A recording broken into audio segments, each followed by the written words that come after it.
Unless you want to stand for the next 12 and a half minutes, you may be seated.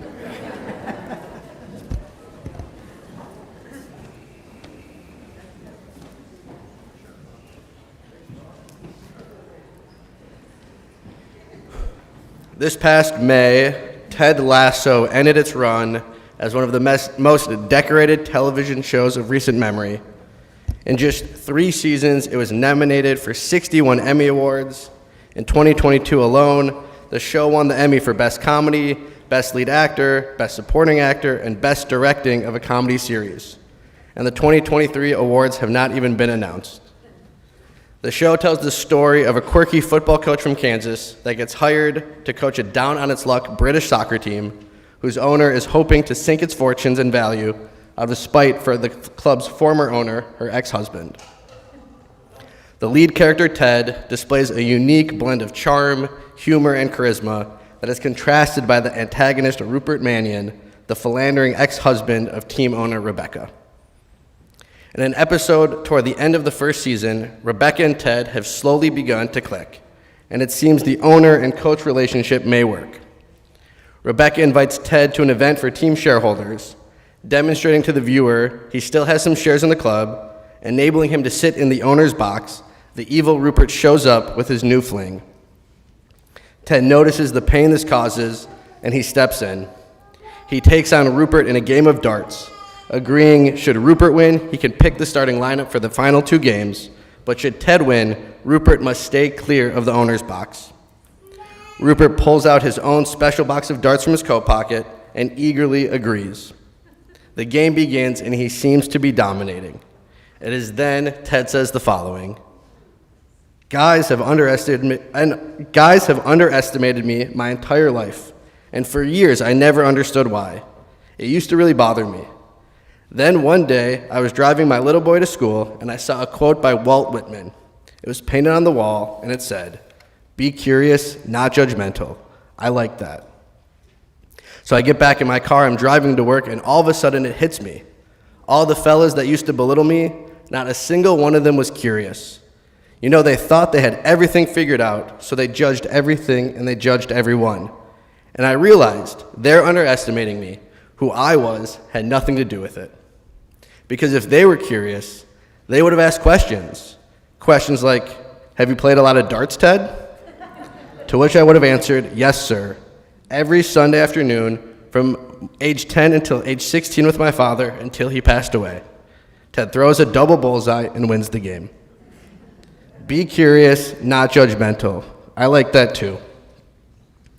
During rabbinical school, one of my teachers and Roseanne's sister-in-law, Dr. Rachel Edelman, would start class the same every single day. Before discussing the text we prepared, she would simply ask, what questions did the text raise? She would then spend however many minutes it took to fill the entire board with questions. Did Abraham know it was a test? Why did Abraham argue with God about Sodom and Gomorrah, but not here? Why would God ask this of Abraham? Did Isaac know what was about to happen? Where's Sarah in all of this? Who are the servants that are with them? What did Abraham and Isaac talk about during their 3-day journey? Were the servants worried when Abraham told them to wait? Was he giving them a clue that he knew he and the boy would return? Only once we raised as many questions as we could, once we approached the text through a lens exclusively of curiosity, could we then begin class, over time discovering the majority of these questions would not be answered. Today we read the infamous story of the Akedah, the binding of Isaac. We read, Elohim nisa et Avraham, God put Abraham to the test. God instructs Avraham, Kach na et bincha et yichidcha asher chavta et Yitzchak. Take your son, your favored one whom you love, Isaac. Go to the land of Moriah and offer him there as a burnt offering at one of the heights I will point out to you. The next thing the text says is, Vayeshkem Avraham baboker. Avraham arose as if eagerly early the next morning, and off they went. The story continues. They journeyed for 3 days. Upon arriving at the Hamakom, the place, Avraham instructs his servants to remain there. They make their way up the mountain when an incredibly observant Isaac speaks for the first time. Here's the firestone and wood, but where's the sheep for the burnt offering? And they continue. They arrive to Hamakom, the place, and Avraham builds an altar. He lays out the wood. He binds his son upon the wood. He picks up a knife as to follow through God's command. And as he has the knife in his hand, Vaykrach elav malach Adonai min hashemayim, a messenger of God calls out, Avraham, Avraham, al tishlach yadcha, do not raise your hand against the boy or do anything to him. For now I know you fear God, so you have not withheld your son, your favored one, from me. Avraham looks up, sees a ram caught in the thickets by its horns, takes the ram and sacrifices it tachat beno, in place of his son. Avraham names the place, and another messenger calls out, and Avraham is blessed for passing the test. And then Vayeshuv Avraham el na'arav, Avraham returned to the servants. We learn of some genealogy of Avraham's brother and scene. What in God's name? The story we read on Rosh Hashanah tells of our original ancestor, the first Jew, the guy who started it all, willing to kill his son because God said so. Reading this, it is so easy to judge Abraham. And given a little more knowledge of Abraham and his relationship with God, Kal v'chomer, all the more so, judging Abraham seems justified. Only 4 chapters earlier, God informs Abraham the plan to destroy Sodom and Gomorrah. Abraham hears this and responds radically differently. Abraham does not accept this. Abraham does not respond out of hostility or anger. Abraham answers with curiosity. Abraham responds with a question. Ha'af tispet tzaddik im rasha? Will you sweep away the innocent along with the guilty? What if there should be 50 innocent within the city? Will you wipe out the place and not forgive it for the sake of the innocent 50? To which God relents. If I find within the city of Sodom 50 innocent ones, I will forgive the whole place.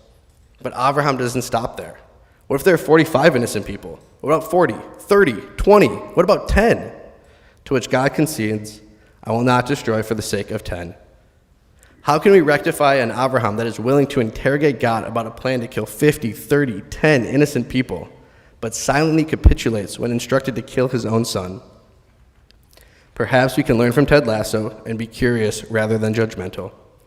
Perhaps we can learn from my teacher, Dr. Edelman, and ask questions to help us approach the text with the lens of curiosity. By doing so, perhaps we can see Abraham in a different light. Jimmy Monaco, an executive coach and consultant and writer, writes about this very scene. Asking questions reduces judgment. Searching for answers forces us to be open-minded, to broaden what we know to what we don't know. Asking questions helps us understand others' points of view, their cultures, biases, and motivations. It shows we are willing to learn rather than act like we know. Conceivably, in the story we read year after year, there is so much we don't know. When encountering God's initial command, we can look to Midrash for answers. Take your son, your favored one, Isaac, who you love, and go to the land of Moriah. Offer him there as a burnt offering at one of the heights I will point out to you. In the Talmud, Sanhedrin 89b, we see this story told as a dialogue rather than singular command. God says to Abraham, take your son. But I have 2 sons, your only son. This one is the only son to his mother, and that one is the only son to his mother, the one you love. I love them both, Isaac.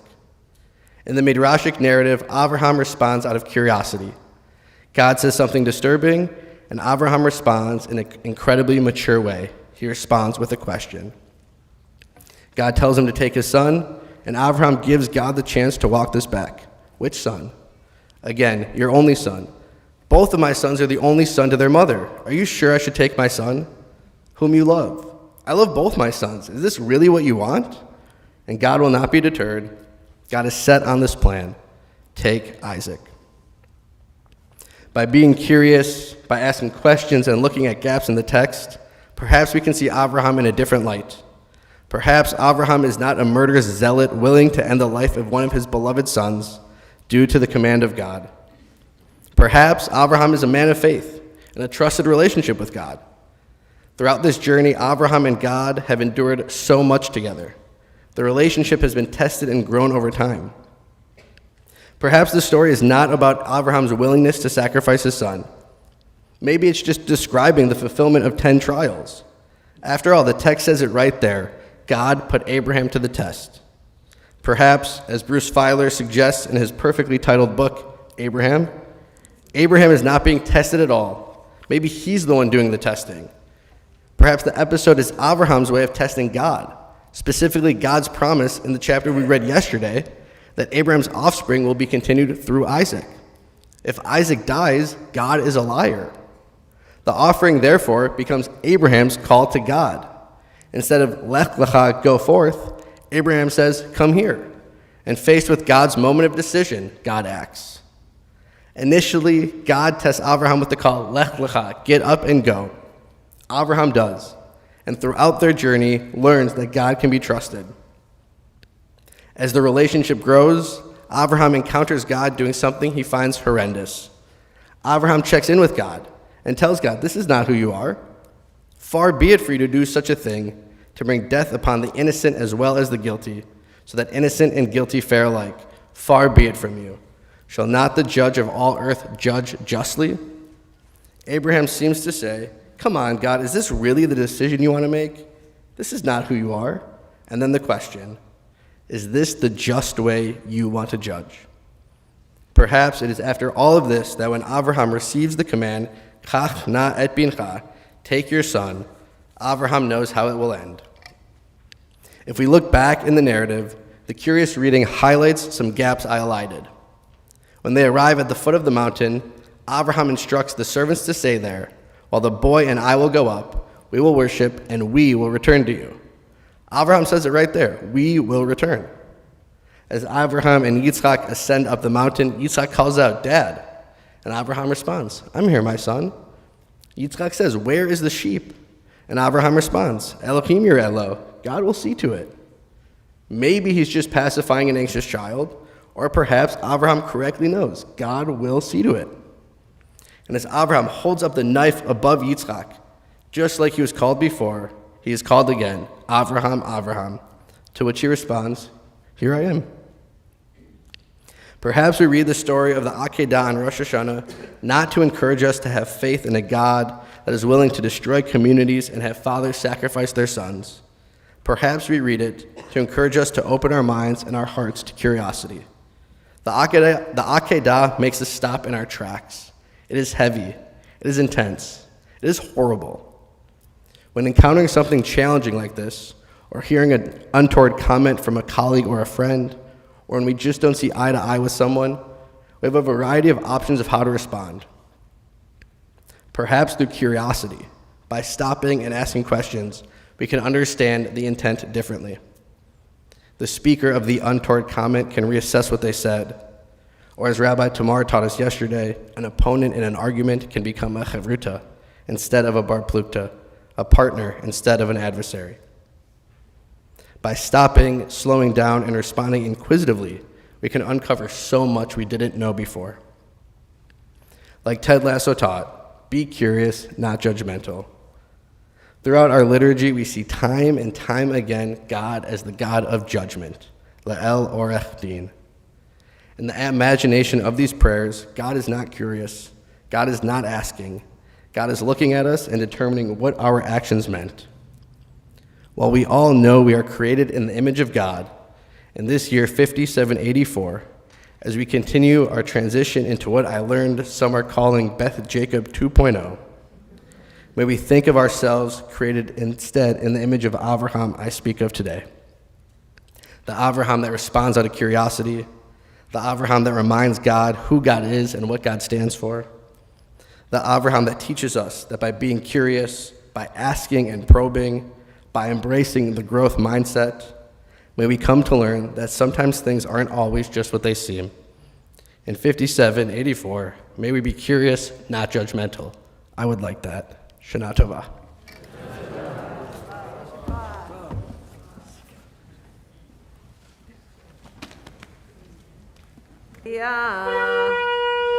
Trua, Tekiah,